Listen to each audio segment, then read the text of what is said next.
Hey everybody, how we doing today? Today I need to do some arrow work. I'm not real happy with the arrows that I've got set up on my bow now, so I'm going to work on some Easton 5.0s here. I think I'm going to do is set 3 up with the configuration of fletching that I think I want to use, give them a little test before I do the rest of them. So let's get started on the build here. First thing for me on building shafts, I want to make sure that the dock end of that shaft is absolutely square. So I don't trust the manufacturers to get that as good as I want it to be.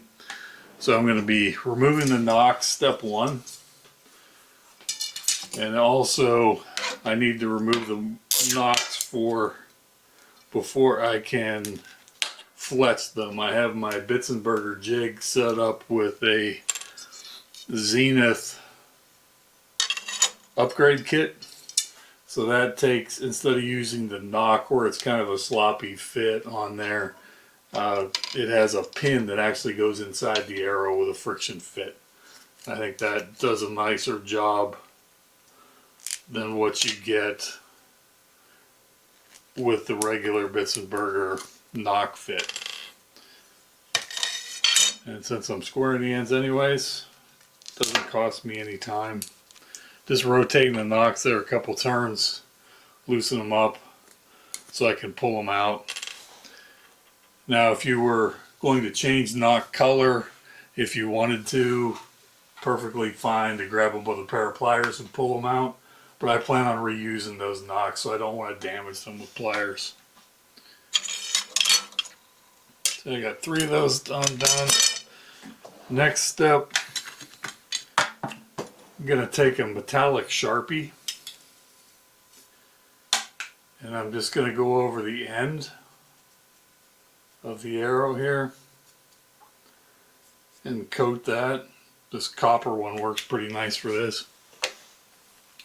And then I'll be using my mod saw, the squaring tool side for that. Slide the spin indicator down, bring my rollers in close to the sanding pad. We'll lay the shaft on there on the rollers and just a general back and forth. And when I take a look back at this end of the shaft, all that marker line is gone. So I know now that that end of that shaft is true. We'll do the other ones here. Pretty straight from Easton.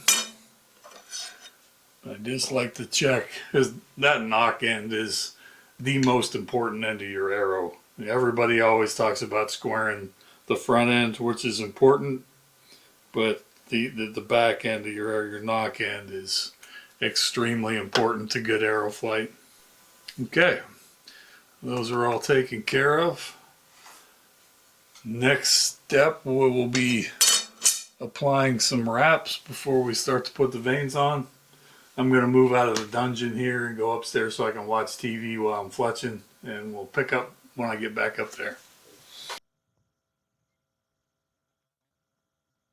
Alright, now we got all my stuff moved back upstairs. Next step, I'm just going to wipe the shafts down where the wraps are going to go with a little denatured alcohol.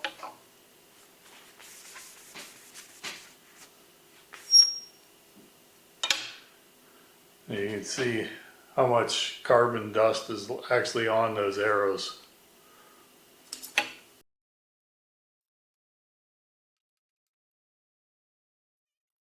And we'll be ready to apply the arrow wraps. And for this build and most of my arrows, I choose a white wrap. I like that for visibility in the woods after the arrow's been fired. And then also, I really like having that white surface there to look at the blood color on my arrow to determine what kind of shot I made.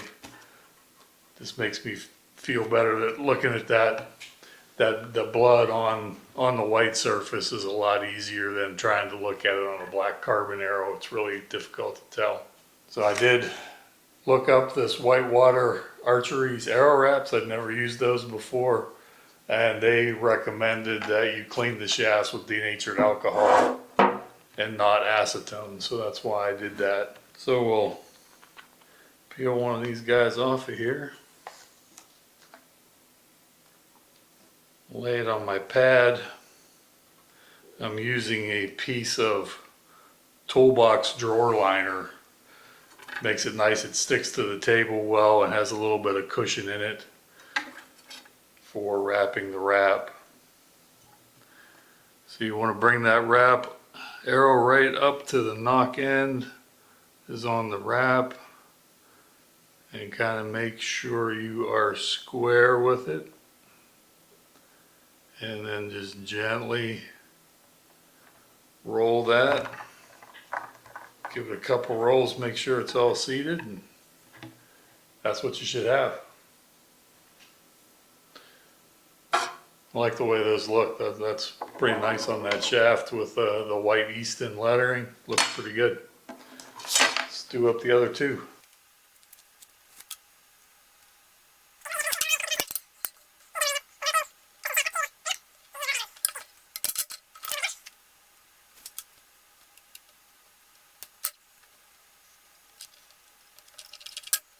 Okay, that's our third one. And the next step is I'm just going to wipe those wraps real quick with a little denatured alcohol as well, just to make sure we get a good bond on those veins.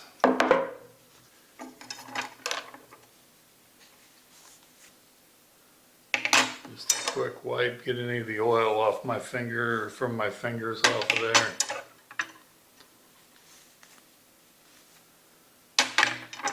Alright, perfect.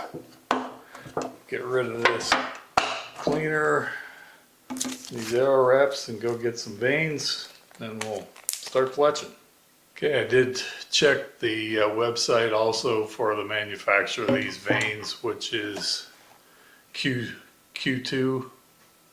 And I'm using the Fusion 2 2.1 inch, kind of a shield cut, a little higher profile.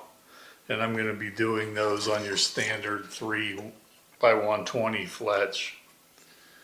Got one in the jig and the clamp here already.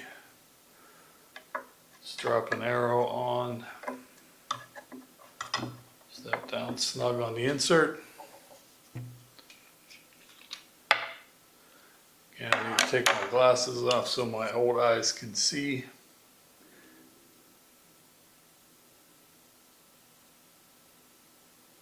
Just put a few drops. You don't want a whole lot of glue on here. Then I like to take a Q-tip and just smear it so I got a nice shiny coat of glue.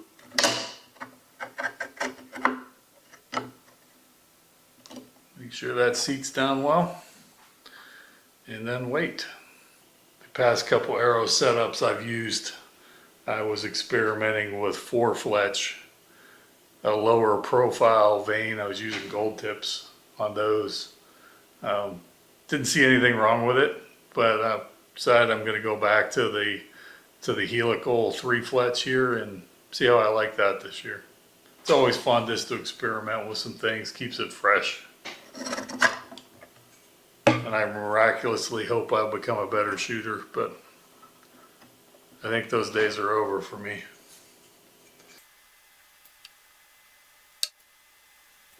Remember, don't use too much glue. It's not going to make it stick any better. It's actually going to make it worse.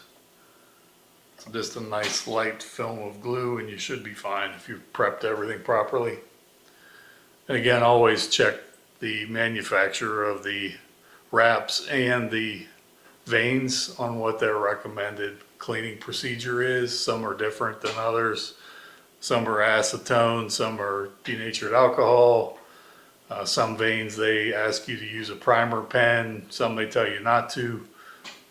These they said not to, so we're not doing that. We're just going straight with the super glue and see how they stick.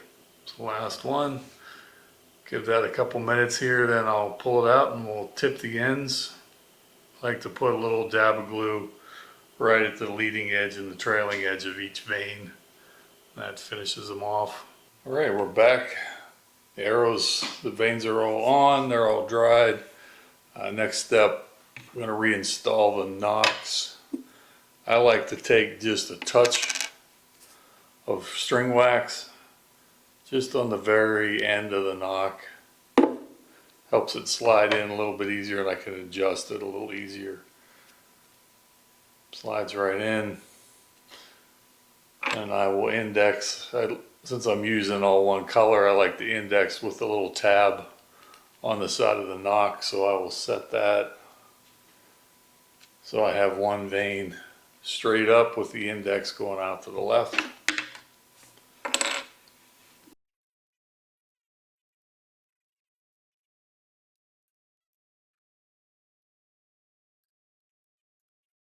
Final step before we head back down to the bow shop.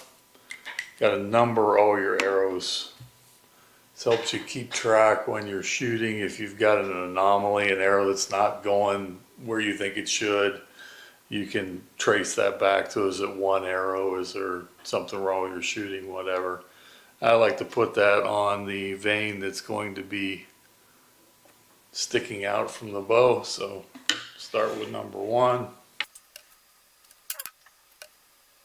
and number 3.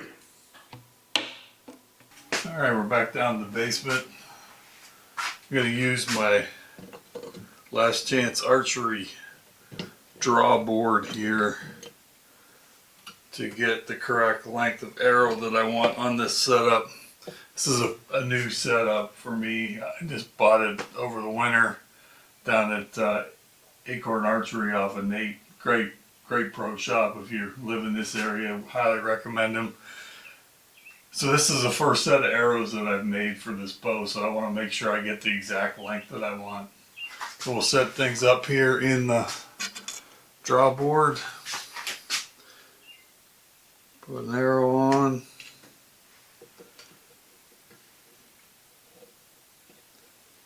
And I'm going to caulk the rest.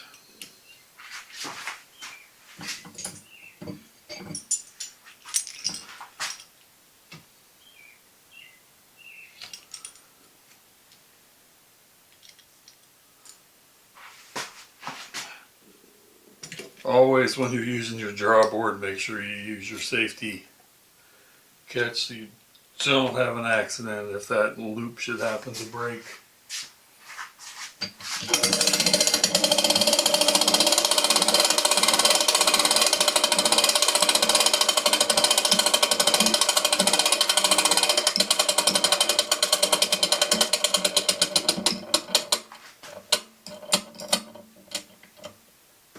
Okay, I'm up against the draw stops.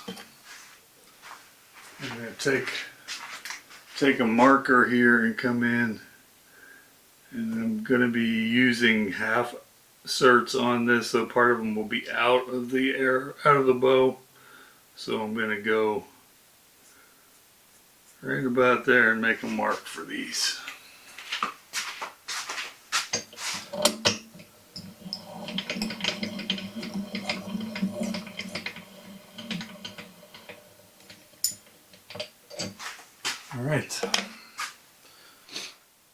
Alright, let's get the arrows cut to length here. So I've got the arrow that we have marked. Put the knock into my receiver on my mod saw. Slide that till I'm right on my mark on the blade. Tighten her down.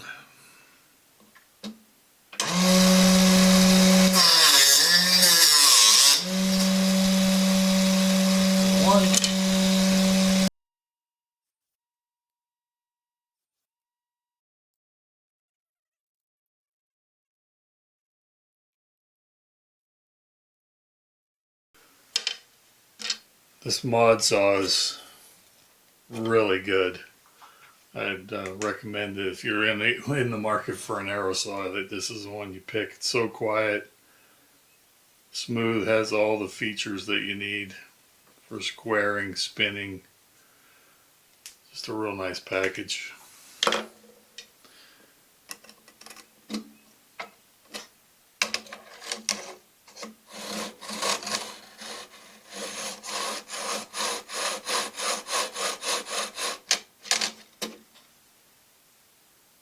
And if you're wondering, no, they're not a sponsor. I'm not affiliated with them at all. It's just a good product. So any of the things you see me using in this video, I am not sponsored by any of these people. So this is just what I feel is the best product that I could use. And that's what I'm using. And if I decide otherwise, you won't see it on any other videos.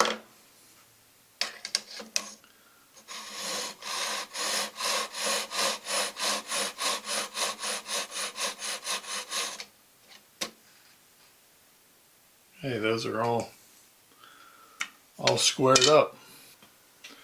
Alright, so I weighed those 3 inserts and they're extremely close.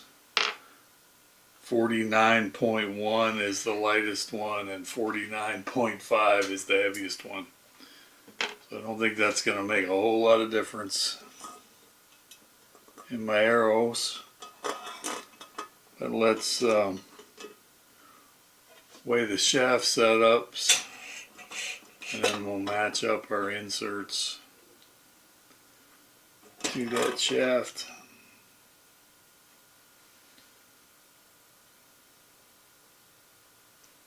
Alright, so arrow 3 is 307.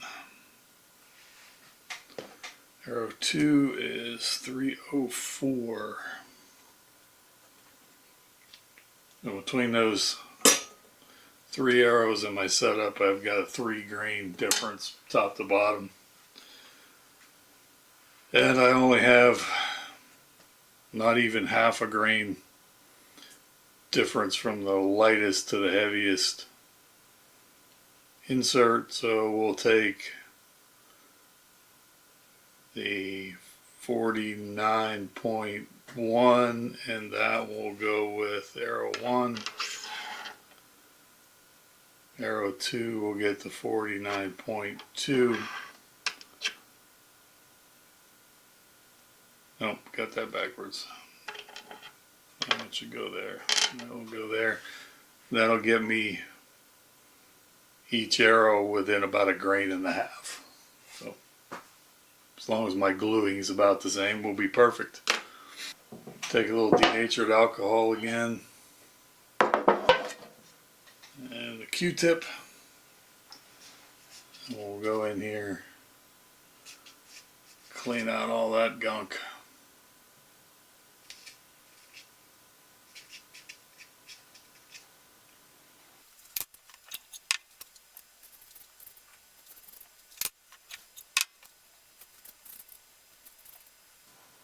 Alright, there we go. All cleaned, ready for the inserts. And I am going to wipe them down a little bit too, in case there's any oils from the manufacturing processes on there. I want to get those off. I think I can run upstairs, check my computer. I'm in a waiting queue to get my antlerless license for Pennsylvania, so I want to make sure I don't miss my spot. Be right back. Well, mission was successful. I got my doe tag, so I can get back to building arrows here. The last thing we've got to do here in the basement is put a little adhesive on the inserts. We'll bead the whole way around.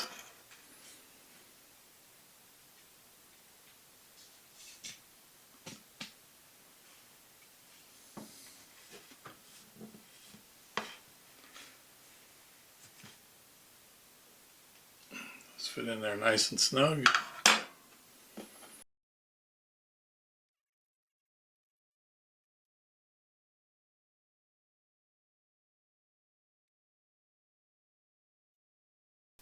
All right, there you have it. New set of Easton 5.0 is all ready to shoot. I'm going to leave the adhesive dry overnight.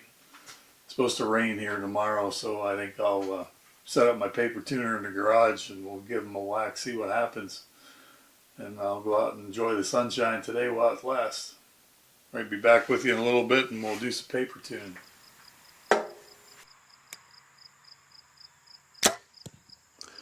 Alright, my arrow build's complete. I was going to show you some paper tuning tips, but really there weren't any. When I shot it through the paper, it was pretty good. Made one little adjustment to the XTS system and I was finished. So now I'm out here just going to try some grouping, see how that goes, and then work on some sight marks. Thanks for watching. Regal Adventures, together in the wild.